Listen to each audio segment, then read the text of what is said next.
Hey guys, HyperAuto12 here. Recently, Phasmophobia has updated to add in 2 new ghosts, change some models, and add in like newly updated or refurbished kind of items.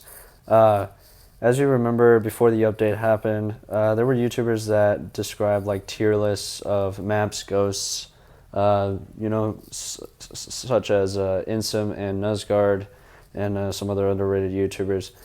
This time, I am going to be telling you, in my opinion, the ranking of each ghost on which one is easiest to guess.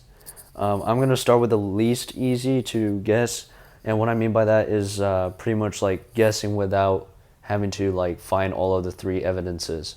So this is going to be based on the previous version before this update, so it's not going to include the new ghosts, the Miley and the Goryo. Instead, it's going to include all the 14 older ghosts that have been in this game for quite some time. So without further ado, we're gonna start the list now.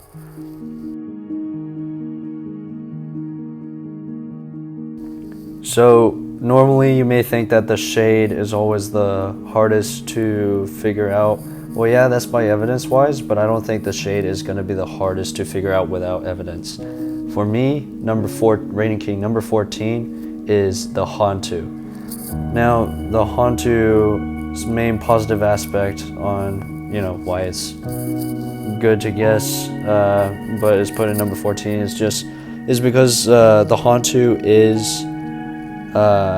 does have a change in activity on the different temperatures in the room. There are minor changes in speed and the temperature varies. Basically, it is more active and faster in the cold temperatures and slower in the warm, but it acts very normal as a ghost. So because of those really minor changes in speed, it's pretty hard to figure out how obvious it is for them to change speed. So it pretty much acts very normal, and it's of course much easier to be identified by just finding the 3 evidences. Unless the breaker is off, it will go almost as fast as a Jinn, from my thoughts. So moving on to number 13, that would then be the Shade. Pretty much what makes the Shade easier to guess than the Hantu is based on the activity it gives. It is the least, it participates the least in investigations because it is way too shy. So it would always take a long time for people to find evidences unless somebody flying solo gets the evidences by luck, which this Shade only responds to lone players, which is a true fact. And pretty much the negative aspect on that is it takes the longest to find. So I say Shade is rated number 13. Moving on to number 12 is the Banshee.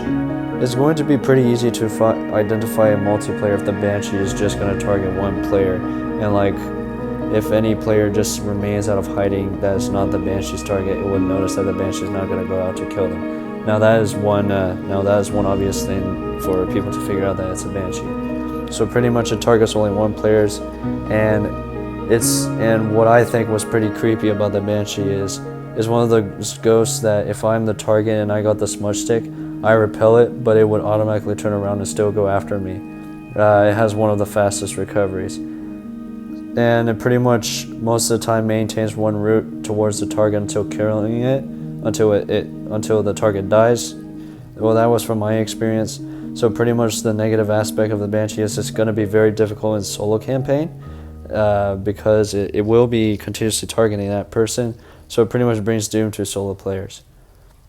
Now moving on to number 11, we have the Yuri. Now the main thing about the Yuri is it's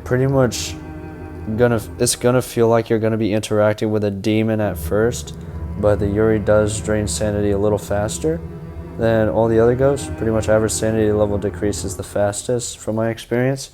So pretty much that would be one impact to know whether it's like, either a Yuri or a Phantom. But Yuri is more towards the average sanity level instead of an individual. So pretty much the negative aspect is going to be that lower sanity will initiate more hunts. So it's best for you to take sanity pills with you. Moving on to number 10, we have the Wraith. Now what makes the Wraith pretty good to guess is It is one of the most wandering ghosts. It's one of the most widest range wandering ghosts of all, and it also has a toxic reaction to salt. Salt is its biggest weakness, so it would most of the time just stay away from it.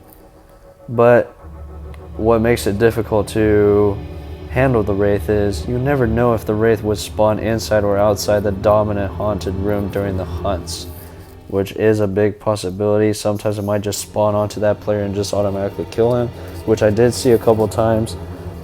Sometimes it would just spawn in the regular room. And at the same time, it does produce like the least amount of footsteps during the hunt, but whenever the Wraith is closer, you can't really tell. Moving on to number 9, we have the Djinn.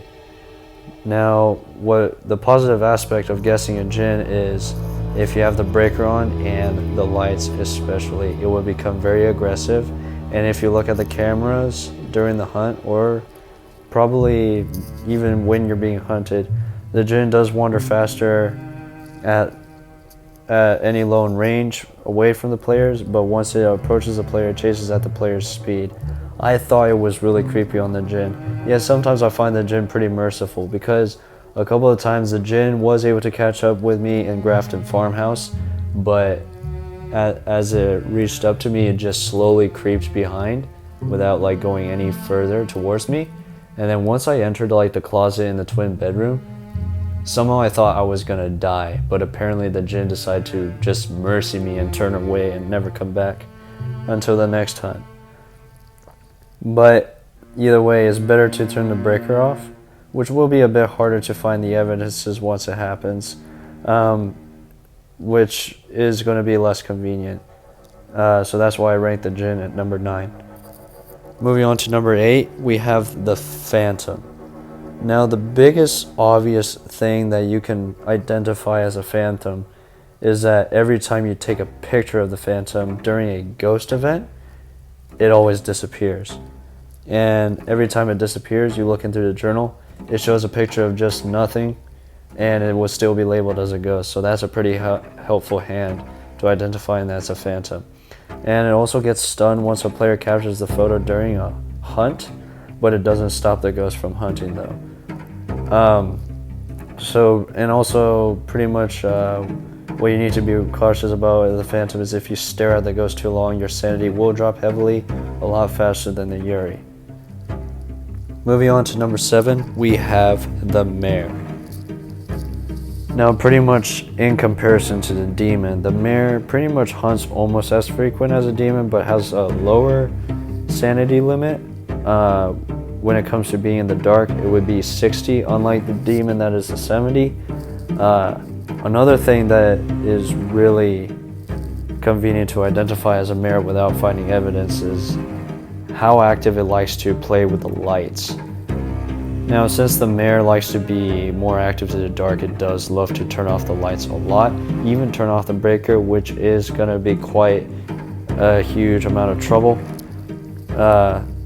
And pretty much the lower sanity kind of tips it off guard to where it can only start hunting at 40%. So the Mare does get pretty pissed about lights being turned on. And it's always annoying to go back to the breaker, and which will be quite a challenge to continuously leave the breaker on while finding the evidences as well. Moving on to number 6, we have the Poltergeist. Now, what makes the Poltergeist pretty obvious is it is pretty aggressive in the haunted room by moving and throwing objects. It is less aggressive than the Yokai, yet triggers less hunts in the haunted room.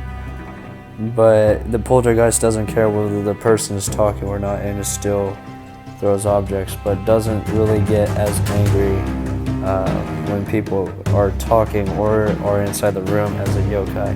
And that is what I'm going to mention next. On to number 5. So number 5, we have the Yokai. The main thing that is obvious to identify or guess that it's a Yokai is that based on your experience in one full round filled with hunts, you will figure out that most of the hunts happen when someone is actually inside the haunted room. And that is a dangerous sign that it has the most likeliness of somebody getting killed if the hunts get started in the room, which we can identify that it's gonna act like a demon, but only inside the room, and that's how you can figure out that you might witness more kills from a yokai than a demon. And for number 4, we have the demon. What makes the demon very obvious is that it has the most frequent hunts. Literally at shortest like 10 to 15 second interval, it will start hunting again if your sanities are low. And that would start making the demon much harder to get evidence. And in fact, fortunately, you can still identify that as a demon very easily if you start witnessing so many hunts at once, even outside the room and even near the door. So that is really convenient to identify that it's a demon. Moving on to number 3, based on people getting killed, we have the Revenant. Why I rank number 3 as the Revenant? Main reason, most unique speed during the hunts. You can literally see on the video cameras that Revenants wander very, very slowly, unlike other ghosts when everyone is hiding. And then if you decide to put the hunt to the test and have somebody just stand like in the view of the camera but away and expect to see the Revenant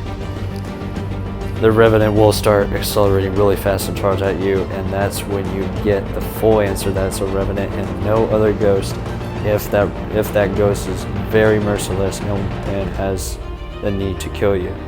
Now the easiest way to conclude, which is the hardest part, is when somebody gets killed shortly after fleeing the hunt. If you are the last person left behind, you are doomed if you don't get the evidences and the ghost starts hunting and you're like way too close to its vision. Now moving on to number 2, we have the spirit. The main thing that makes the spirit very, very easy to guess and to be put as the runner-up of the easiest ghost to guess is the footsteps without the hunt. Even before ghost events, like literally once you enter the room and you start hearing footsteps, expect the next footstep to come at shortest 2 to 4 seconds, and there you go, you already have it as the spirit. Easier said than done. Nothing else needed to explain for the spirit. We can move on to number 1.